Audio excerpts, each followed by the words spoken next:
Fawaid, 27, seorang pria di Pasuruan, Jawa Timur, tega merampok hingga membunuh tante atau bibinya sendiri bernama Haji Mirzah, 63.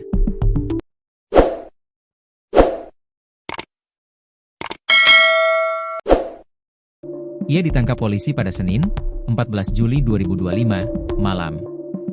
Fawaid begitu keji menghabisi nyawa bibinya dan berusaha mengambil barang berharga korban.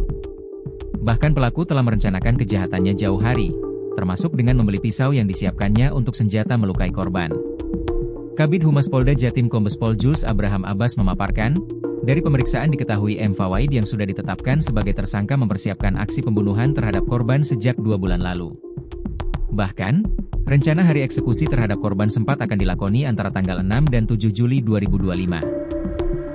Tersangka merencanakan membunuh korban semenjak 2 bulan yang lalu dan sekira 2 minggu yang lalu tersangka berniat melancarkan aksinya namun batal terlaksana karena anak korban MY berada di rumah, ujar Kombes Pol Jules Abraham Abbas, di ruang konferensi pers Gedung Bidang Humas Mapolda Jatim, pada Selasa, 15 Juli 2025. Berikut kronologi kekejaman yang dilakukan tersangka ponakan bunuh tante sendiri di Gempol Pasuruan. Tersangka menjalankan aksinya pada Senin, 14 Juli 2025, dengan menyun skema perjalanan ke rumah korban secara rapi. Tersangka yang rumahnya masih berada di dusun tersebut atau bertetangga dengan korban, berpamitan dengan keluarganya untuk bepergian sebentar. Tersangka berdalih sedang mengikuti agenda wawancara tes lamaran pekerjaan di sebuah perusahaan. Tersangka bepergian dari rumah dengan mengendarai motor pribadi Honda Beat berwarna hijau tua. Lalu, tersangka berkunjung ke toko milik kakaknya untuk menitipkan kendaraan motor tersebut.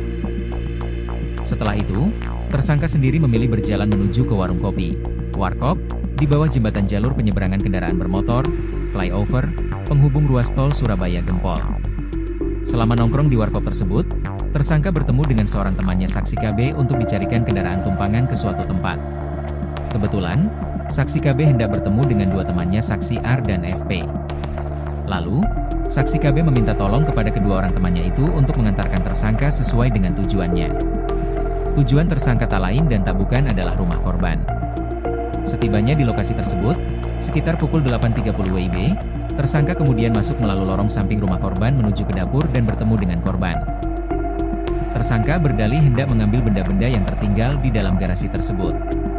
Sepanjang berjalan menyusuri teras rumah hingga menuju ke dalam lorong rumah terhubung dengan garasi, tersangka berusaha mengambil sebilah pisau dapur yang diselipkan pada jaket. Belakangan diketahui, pisau sepanjang sejengkal jemari tangan orang dewasa dengan pegangan berbahan kayu warna coklat tersebut dibelinya di Pasar Porong, pada Jumat, 11 Juli 2025. Setelah mengobrol beberapa saat, tersangka sekonyong-konyong menyerang korban dengan menusuk-nusuk beberapa kali bagian perutnya menggunakan pisau dapur yang dibawa tersangka. Beberapa kali tusukan pada bagian perut itu, tidak lantas membuat korban terkapar seketika. Korban sempat berusaha berteriak-teriak meminta bantuan kepada orang lain yang mungkin sedang melintasi depan rumahnya. Melihat itu, tersangka langsung melakukan serangan untuk kesekian kali, yakni tepat pada bagian leher.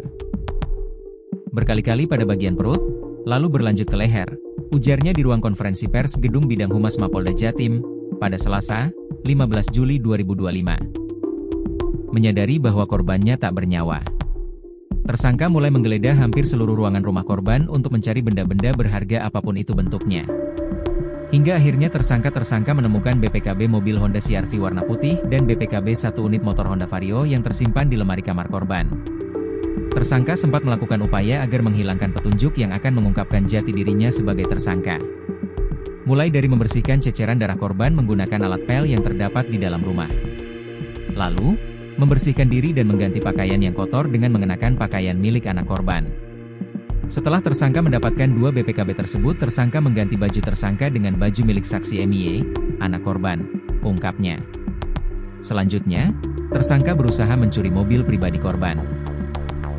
Mobil Honda CR-V dengan menggunakan kunci bawaan mobil yang teronggok di salah satu sudut rumah.